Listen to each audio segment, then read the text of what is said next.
Welcome to another season of Grilling Tips. Scott Jacobson is our barbecue expert this season, and Scott, we're starting big with whole chickens. Yeah, we're going to do some rotisserie chickens today, and I've already injected these and tied them down, and I'm just going to finish this last one. So when you're injecting, just try and get it into the meat sections, right, you know, in, your like, breast, not just under the skin, right? No, in. Just right in, totally. Okay. So and just any barbecue sauce that you any like. barbecue sauce, but right now today we're using the Napoleon chicken buffalo sauce there. Okay. And then we're just going to put it right onto the rotisserie. Okay.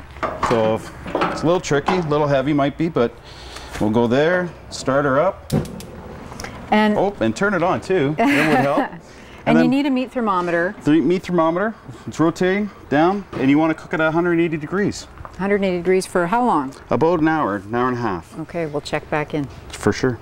So through the magic of television, it's about 2 hours later, and take a look at these chickens. Yeah, this Napoleon grill worked out really good. I turned the rotisserie off, and we're just ready to take them off. So, and the temperature got up to 180 degrees, internal temperature, these three lovely chickens. So great. I'm just going to slide this out, and you can see they're just coming apart right there. Look at that. Okay, I'll grab my knife here, and we'll cut this chicken up. And we're going to remember we injected it with that Napoleon buffalo style. Look, you can just see the Nice chicken and just coming juicy. right off, right? Beautiful. That's the way you want your chicken to look when it comes off the grill. The rotisserie works great. All right.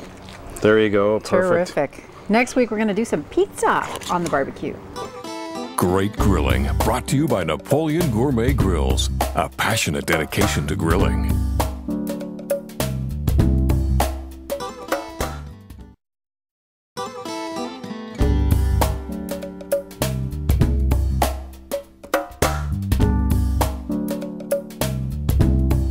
Did you know your grill can be used for more than just cooking meat? This week, Scott Jacobson and I are making pizza on the grill. Yeah, so first of all, I'm going to start off with some olive oil.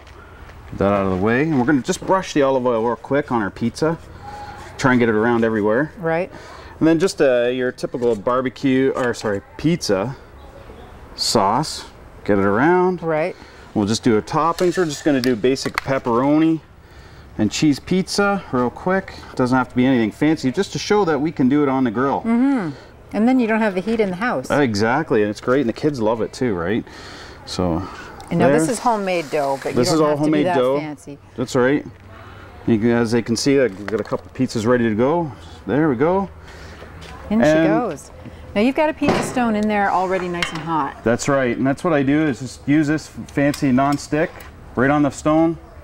There you go, 15 minutes, you're done. Pizza's done, ready to go. Time's up. Time to open up the pizza oven / grill. For sure, for sure. Oh, that looks There's good, our pizza Scott. right there. So this little attachment, we can, so you don't burn your fingers. Perfect like that. That looks There's yummy. our pizza there, right? So I'm just gonna plop that on the wood. And there's our pizza. Get that out of the way. And we'll just cut her up. Oh, you can hear the nice crunch. Good meal or appetizer, depending on what you're having. Yeah, that's right. They're good to go. Yummy. Pizza from the grill. Careful, it's hot. Next week, planking salmon. Great Grilling, brought to you by Napoleon Gourmet Grills, a passionate dedication to grilling.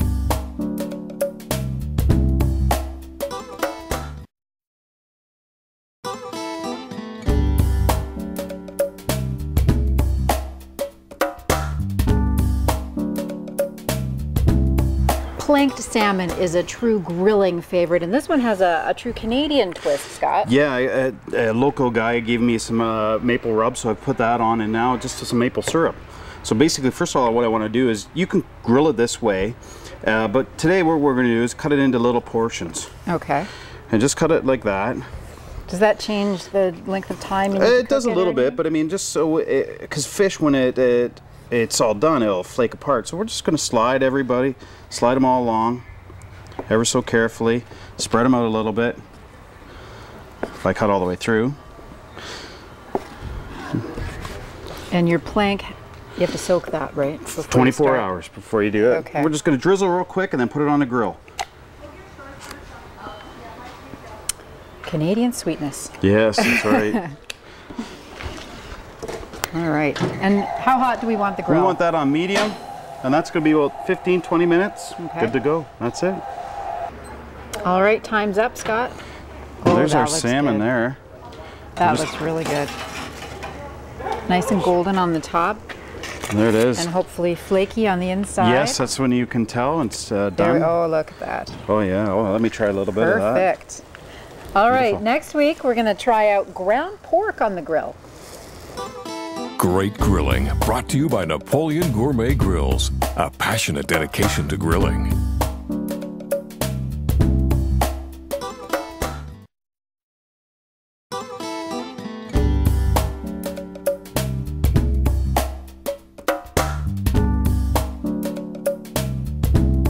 We've shown you some grilling classics. Now this week we're going to do something a little bit different, Scott. This is ground pork roll. Yeah, basically, for somebody that wants to do something different with their ground pork instead of the simple burger, we're going to roll it. So basically what I've done is laid it out, and I've got asparagus, mushrooms, and red peppers in olive oil and some Italian seasoning. And we've already put some of this on the pork. That's right, and we're just going to try and roll it up real quick.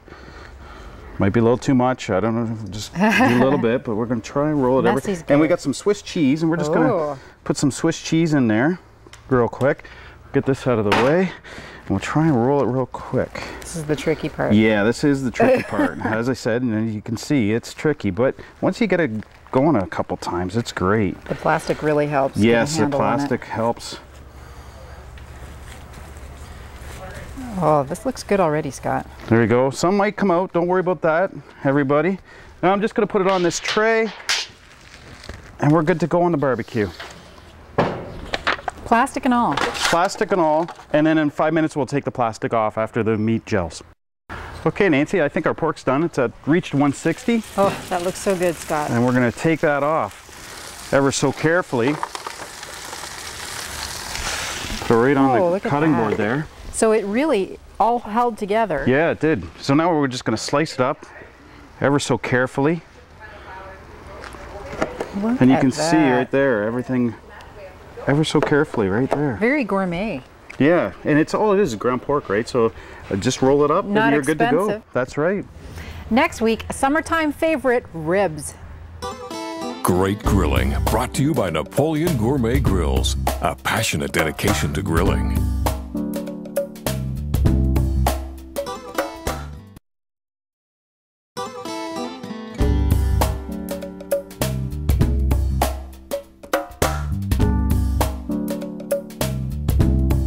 Everybody loves ribs on the grill, but you have to cook them just right. So Scott, you're going to show us how it's done. Basically, low and slow that's what the key. And right now I've got a back rib, and the key is you want to take off this membrane. And I don't know if you can see it, but basically what I try and use is my thumbnail and sacrifice that first bone.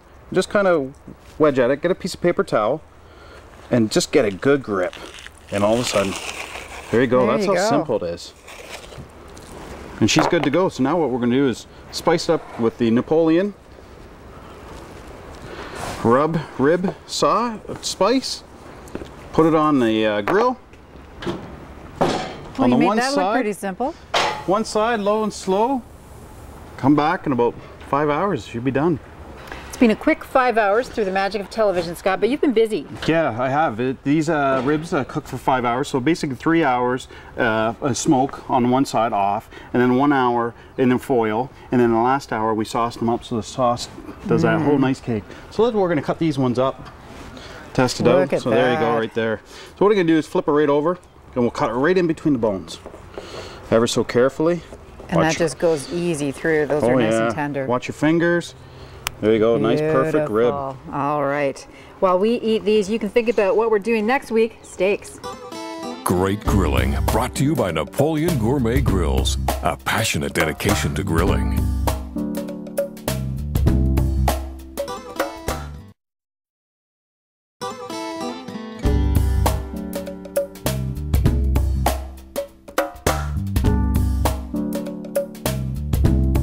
When you spend top dollar on a beautiful steak at your butcher, you want to make sure you cook it just right, don't you, Scott? That's right, and I got these steaks from my local butcher, Strode's on West Street there, Strode's Deli, and basically go in there and I ask him to cut it whatever thickness I want. So today these are ribeye steaks, and I've already added some olive oil, and I'm going to add the Napoleon Classic Steak Spice.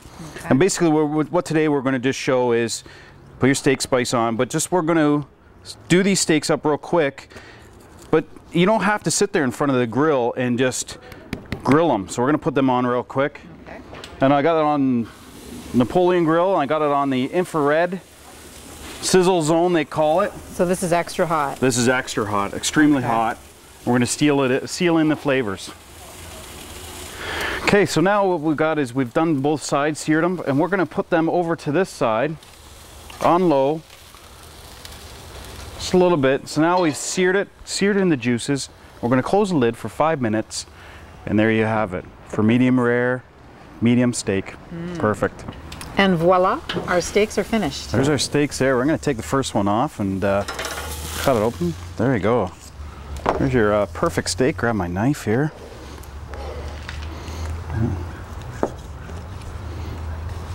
That's nice. And there you go. There's a nice medium rare, perfect steak. Beautiful. And that's on the infrared sizzle zone, off to the side a little bit. Perfect steak. Seals in those juices. Thanks, Scott. No problem. Next week, we're going to show you how to stuff pork chops and cook them on the grill. Great Grilling, brought to you by Napoleon Gourmet Grills, a passionate dedication to grilling.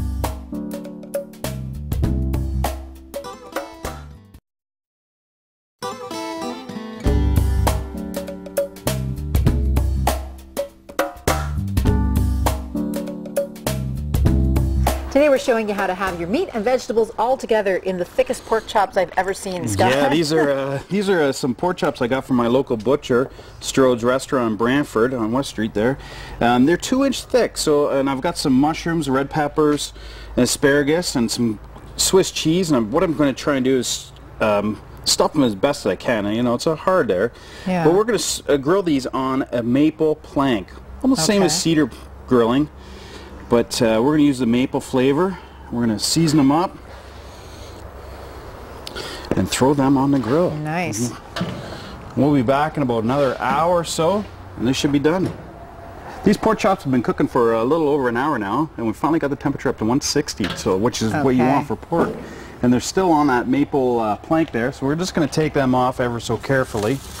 Now, don't try this at home. Yeah, use gloves at home. Mitts. And there we go. Beautiful. There's so everything's melted. Yeah, and you can see the cheese, and you can see everything's melted right out. And there you go, ready to plate it onto your plate. And it just comes right off. So you don't really need to tie it or anything like that. There you go. Very nice looking. Thanks, Scott. No problem. Next week, we're going to try something really different. Cheesecake on the grill. Great Grilling, brought to you by Napoleon Gourmet Grills, a passionate dedication to grilling.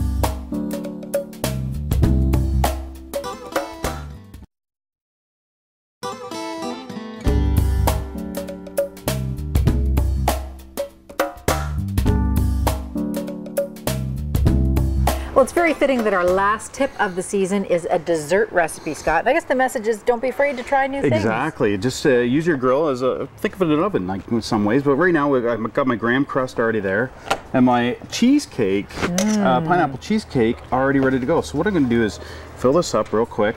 So this is cream cheese and all the ingredients you need. You can use any recipe. So I'm just showing you basically it can be done on a barbecue. Okay. So find your favorite cheesecake recipe and go from there. And it's great when it gets really hot out. You don't have to heat up your kitchen. That do it exactly. outside. So what I'm going to do now is another little trick. Is I'm going to tin foil it. So just in case your last night's barbecue is still on the barbecue and you don't want the smoke to go in your cheesecake. And we're going to throw that on. Good to go, and we're set. After about 45 minutes of baking time in the grill, our cheesecake's ready to come out. Yeah, it's done. It's 350 degrees, and it's all done. And it's pretty warm now still. So we're just going to leave it in this spring form pan, but there you go. The edges are, you can see it's bubbling still. Who'd have thought you can bake a cake on the barbecue? Yeah, you can do anything. And now you just get a little garnish with some grilled pineapple. Just cut it up real quick. There's your garnish when you're all cooled down. When it's cool. Yeah. Thanks for some great tips this season, No problem, Scott. no problem. Just don't be scared. Cook anything you want on the barbecue. Thank you again, Nancy. All right. Great grilling, everybody. Great Grilling, brought to you by Napoleon Gourmet Grills, a passionate dedication to grilling.